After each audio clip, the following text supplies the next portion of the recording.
Hi, welcome to the Week 5 Geometry Power Hour lecture. Today's demonstration will be partly on screen on the handout as given to you in class, and then occasionally I will also open up this whiteboard and work at that. On the left side of the screen basically is an outline of the things we're going to talk about today. So the main topics today are scale and abstraction, length and area, the Pythagorean theorem, and angles of a triangle.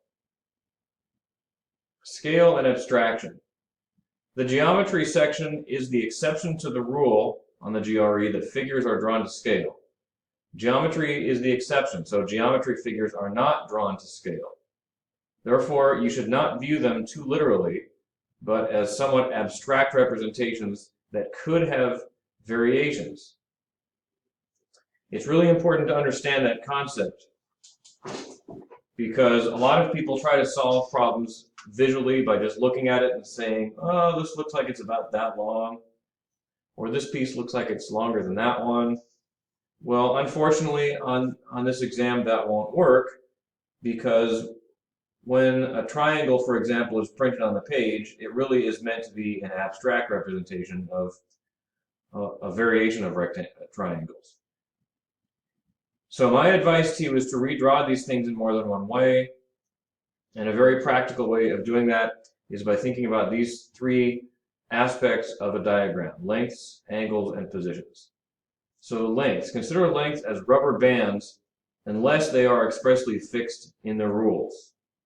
Angles. Consider angles as hinges that can open or close unless they are expressly fixed by the rules. And positions, consider them as beads on a wire that you can slide around to different positions on the wire unless they're fixed by the rules. Most everything else about the figure, including order, is what it appears. We'll see what this means in some examples below.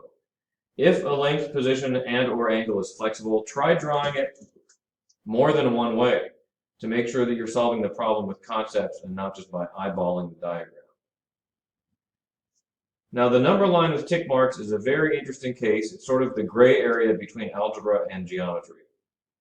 So, according to GRE conventions, a number line with tick marks is considered algebra, and therefore it is drawn to scale. A number line without tick marks is considered geometry, and therefore it is not necessarily to scale. On pages 143 to 144 of your book are the official GRE conventions about figures and what can be taken literally and what can be taken with liberty. So I'm going to refer you there for a few further rules. But I think for the most part, your intuition will be right. I've just brought up a few points that need to be discussed. And now we're going to practice those concepts here. So in triangle ABC below, it's given that angle A is 30 degrees and AB equals 5. So some measurements in this triangle are fixed and others are flexible. I think it would help you to label the parts that are fixed. So this angle is 30 degrees and it will always be 30 degrees. AB is 5 and it should always be 5. But everything else in this triangle is flexible.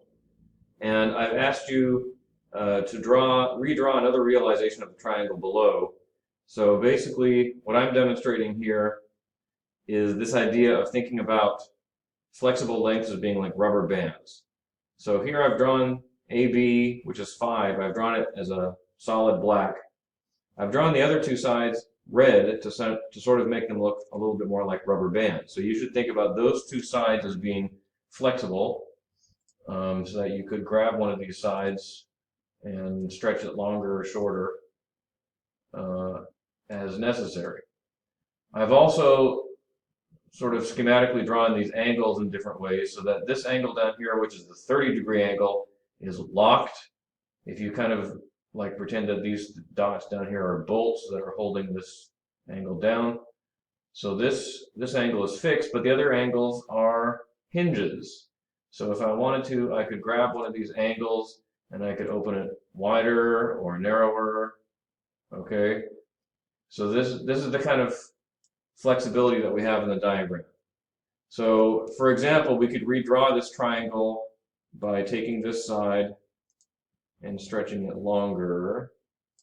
in which case, of course, this side would have to do this, but that is legal because this angle is swivelable, and this side is a rubber band. So I'm kind of giving up on these tick marks here, but that's one way that we could redraw the triangle.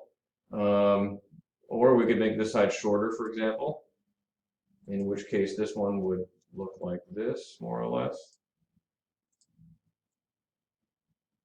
Okay, so that would really look quite different, but it still has an angle of 30 degrees and a side of 5, so it still follows these rules.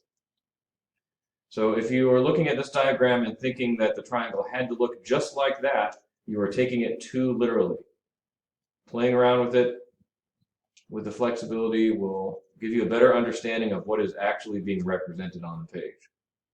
I also put this dot here as a position, and what I said before was that you can think about this as being a bead on a wire. So you can imagine that that point might really be here, or it might be here, for example.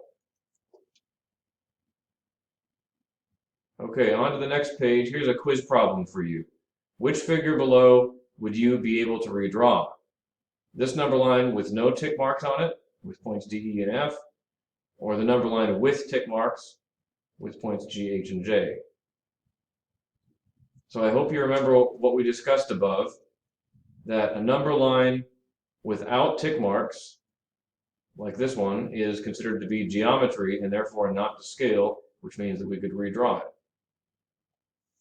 So I've just copied and pasted that number line here, and now we could redraw it because we have positions marked on it, but positions are like beads on a wire. So we could take one of these beads and move it over here. We could take a bead and move it over here. So that's just one example of how it could be redrawn. The way that it was printed on the page, points D and E were closer together, but I could redraw that as E and F being closer together. I could also redraw them as being equally spaced. Points that are equally spaced have different properties from those that are asymmetric. And that kind of issue is tested quite a lot in the GRE.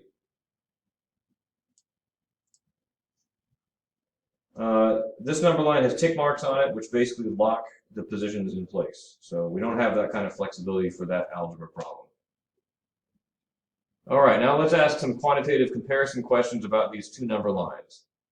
Question 1 asks which one is greater, DE or EF? Now remember that in a geometry problem, when we write DE, it means the distance between D and E. So which one is greater, the distance between points D and E or the distance between points E and F? Well, when you understand that we can slide these beads around, it should be clear to you that the answer should be D. Not enough information to tell because it could go one way or the other. By the way, one point that I didn't address yet is this. Could you take point E and move it over here? Is that legal? And the answer is no, that's illegal because the order of the points is fixed. So if the points are drawn from left to right, D, E, F, that is a commandment that we can't break. All right. Question number 2, which one is greater, H minus G or J minus H? So when you're looking at points on a number line and thinking about them algebraically, then we use subtraction to represent the distance between them. H minus G is the distance between G and H. J minus H is the distance between J and H. Which one of those is greater? Well, in this case, we can use the spacing because you can see that these 2 points are only 2 units apart, and these 2 points are 1, 2, 3, 4, 5, 6, 7 units apart. So we're comparing 2 versus 7, and therefore B really is greater. Now be really careful here because if this had been written like, well actually, if this part had been written as H minus J, then it would really be negative 7 because you'd be subtracting a small number minus a large one. So definitely do be careful about that. Question number 3, which one is greater, EF or DF? The distance between E and F or the distance between D and F? Now, even though this figure is not to scale, it should be clear that DF is greater because point E has to be in between the other points. Order matters. So since E is the one in between, it has to be closer to E or F than E has to be closer to the endpoints than the endpoints are to each other.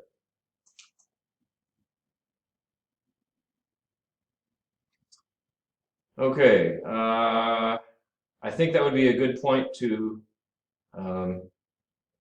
make a video break so that the length and area discussion will pick up in the next segment.